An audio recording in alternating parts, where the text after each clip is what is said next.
కోదాడ నియోజకవర్గంలో జరుగుతున్న మున్సిపల్ ఎలక్షన్లో భాగంగా 35 వార్డు నుంచి పోటీ చేస్తున్న పార సత్యవతి సీతయ్య గారితో ఉన్నాము.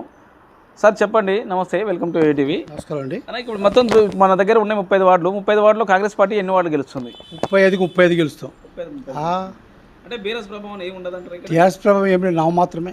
ఓకే సార్, ఇప్పుడు 35 గెలుస్తున్నారు కదా సార్. ఇక్కడ చైర్మన్ పీఠం అనేది ఒక ప్రముఖంగా 2 పేర్లు వినిపిస్తుంది. అందులో ఒకటి ఇంకోళ్ళది, మీది ఒకటి, ఇంక 2 వినిపిస్తున్నాయి సార్. ఇద్దరిట్లో చైర్మన్ అనేది ఎవరైతున్నారు? చైర్మన్గా పార్టీ అధిష్టానం ఎవరు నిర్ణయిస్తే వాళ్ళే. కానీ నేను కోరుకుంటున్నా, కారణం ఏంటంటే ఒక బీసీ బలహీన వర్గాల మనిషిగా ఎస్సీ ఎస్టీ మైనార్టీల తరపున నాకు మంచి పట్టుంది. గతంలో నేను సర్పంచ్ చేశా, ఎలాంటి అవినీతి ఆరోపణలు లేకుండా సింగిల్ విండో చైర్మన్ చేశా, సెంట్రల్ బ్యాంక్ డైరెక్టర్ చేశా, దీంట్లో మున్సిపల్ కౌన్సిలర్ చేశా. ఎక్కడ కానీ చిన్న మచ్చలేదు. ఒక సిన్సియర్గా, ఒక సైనికులుగా నాకు పేరుంది. ఆ పేరుతోటి ప్రజలు నన్నే కోరుకుంటున్నారు, నేనుంటే బాగుంటుంది అంటున్నారు. దాని ప్రకారం పార్టీ నిర్ణయిస్తుంది. ఆ పార్టీ నిర్ణయం ప్రకారం కట్టుబడి ఉంటాం. ఓకే సార్, ఇప్పుడు మన 35 వార్డులో ముఖ్యంగా ఎలాంటి సమస్యల మీద మీరు ప్రజలకు హామీస్తున్నారు? ఎలాంటి సమస్యలు ఉన్నాయి మీరు తీర్చే? ఇక్కడ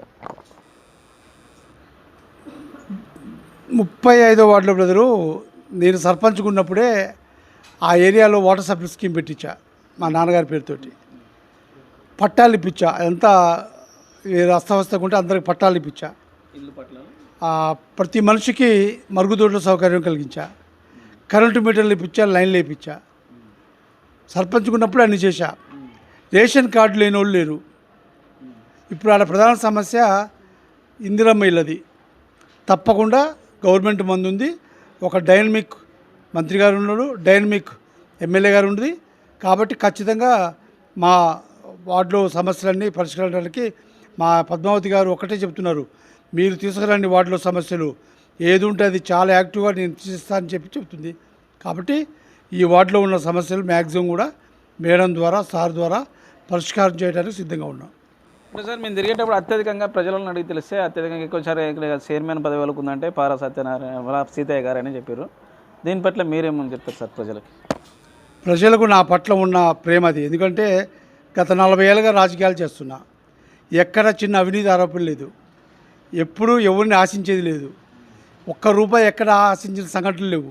సిన్సియర్గా, నీతిగా, నిజాయితీగా ముందుకెళ్తున్నా. కాబట్టి ఖచ్చితంగా ప్రజలు నా వైపు ఉంటారు, పార్టీ కూడా నా వైపు ఉంటుందని ఆశిస్తున్నా. సార్, ఇక్కడ మన మున్సిపాలిటీలో కొన్ని అండర్ డ్రైనేజ్ సమస్య ఉందని ఇక్కడ చాలా దగ్గర చాలా వార్డులలో తిరిగినప్పుడు చెప్పారు ప్రజలు. ఈ సమస్యని ఏ విధంగా గమనిస్తారు? అండర్ డ్రైనేజ్ సమస్య ఉన్నమాట వాస్తవమే. దాన్ని దృష్టిలో పెట్టుకుని మంత్రి గారు, ఎమ్మెల్యే పద్మావతి గారు 44